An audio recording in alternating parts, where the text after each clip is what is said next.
Holmes Herbert was a silent star of the 19 teens and 20s who made a successful transition to starring in the early talkies.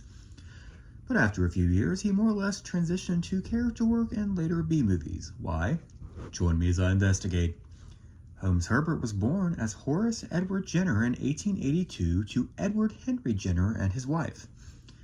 Edward was a famous music hall actor and comedian under the name of Ned Herbert. There is not much known about Holmes's childhood. According to one source, he began performing in the circus as a young man and eventually the theater, which comes as no surprise given his father's profession. He took his father's stage surname and decided to go by Holmes as an homage to his favorite literary character, Sherlock Holmes, who would become an important part of his career later down the road. Holmes immigrated to America around the age of 30 and began acting on the Broadway stage. In 1912, he starred with Billy Burke and Gene Eagles in The Mind, the Paint Girl. In 1913, he starred in J.M. Barrie's The Younger Generation. He then decided to enter motion pictures, but before I go on, I will mention that he returned to Broadway twice more.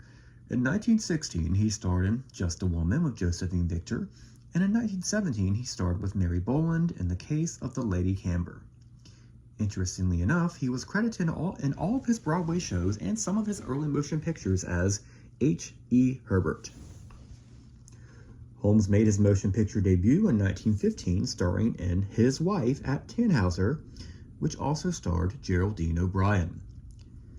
After his return to Broadway, he came back to motion pictures in 1917 and never really left until 1952. For the remainder of the 19-teens, Holmes starred in several notable films, often as the leading man to the leading lady star. Highlights included A Doll's House with Elsie Ferguson, The Divorcee with Ethel Barrymore, and The ABC of Love with Mae Murray, which survives and shows Holmes in one of his best performances as Harry Bryant. Holmes entered the 1920s strongly in a heavy dramatic role opposite Dorothy Dalton in Black is White. He then continued to remain a steady presence in leading roles for the remainder of the silent era. Highlights included The Wild Goose in 1921, Toilers of the Sea in 1923, The Enchanted Cottage in 1924, A Woman of the World in 1925, which was a big hit, in which he starred with Paula Negri, and which got him critical raves, The Honeymoon Express in 1926, East Side, West Side in 1927, Through the Breakers in 1928, in which he starred with Margaret Livingston, and Gentlemen Prefer Blondes that same year, in which he starred with Ruth Taylor and Alice White, which was another critical and commercial smash hit. Holmes made his talkie debut in the 1928 early talkie horror, The Terror. Although his role was a supporting one, this was an important film as it was only the second complete all-talking picture released from Warner Brothers after The Lights of New York.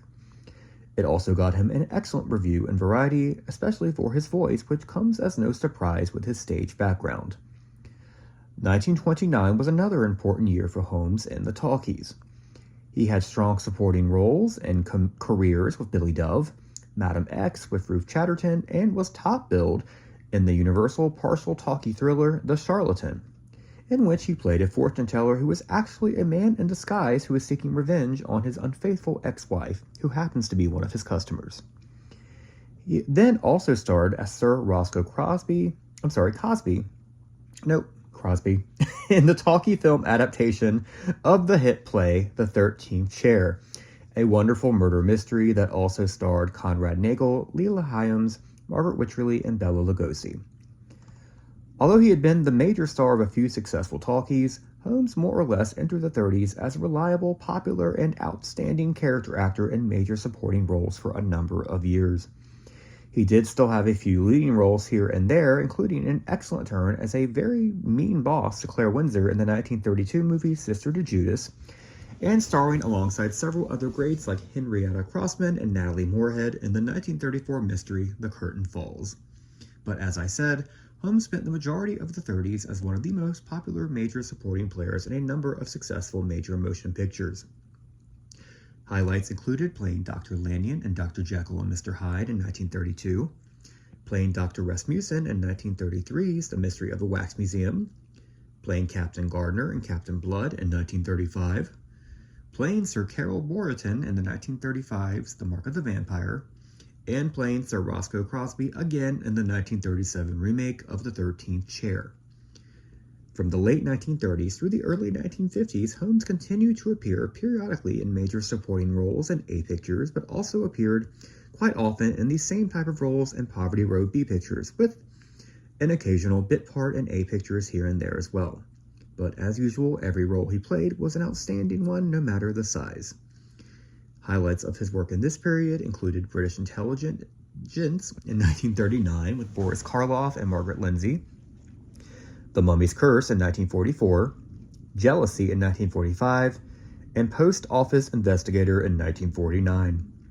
He also played a number of various roles in several films in the Sherlock Holmes series that starred Basil Rathbone, thus realizing a dream in acting in a screen adaptation of his namesake. Some of these Sherlock films included Sherlock Holmes in Washington in 1943 and Dressed to Kill in 1946. In 1952, Holmes acted as the Archbishop in his final film, The Brigand. Following its completion, he retired at the age of 70. Holmes appears to have lived in a quiet retirement for the rest of his life with his third wife, Agnes Bartholomew.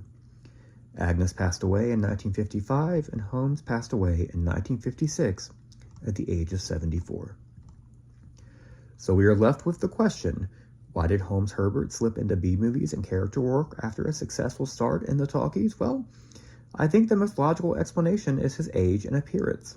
Holmes was stage trained with an eloquent speaking voice and stately look, and it was no wonder that he would be in demand to play mentors, professors, fathers, doctors, judges, etc.